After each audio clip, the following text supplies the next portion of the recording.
Hello guys, so today we are here at the community coming to check what's happening, and we came through find a lot of people working, women, children and youth, and we had to go to them and ask them what's up, what are you guys doing? So let's find out what's happening here.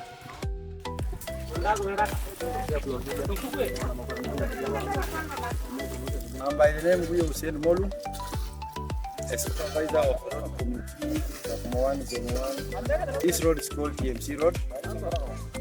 We are doing a road constructions. We have seen the construction workers of 40 numbers.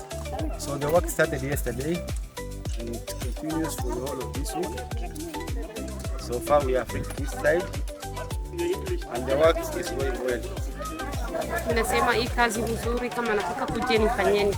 Mimi naambia tu watajana hata mtu mwingine anataka kuja kwa hii kazi akuje asikae nyumbani. Hii kazi ya kila mtu, hata wamama pia, kama unajiweza kuja tu kufanya kazi pamoja.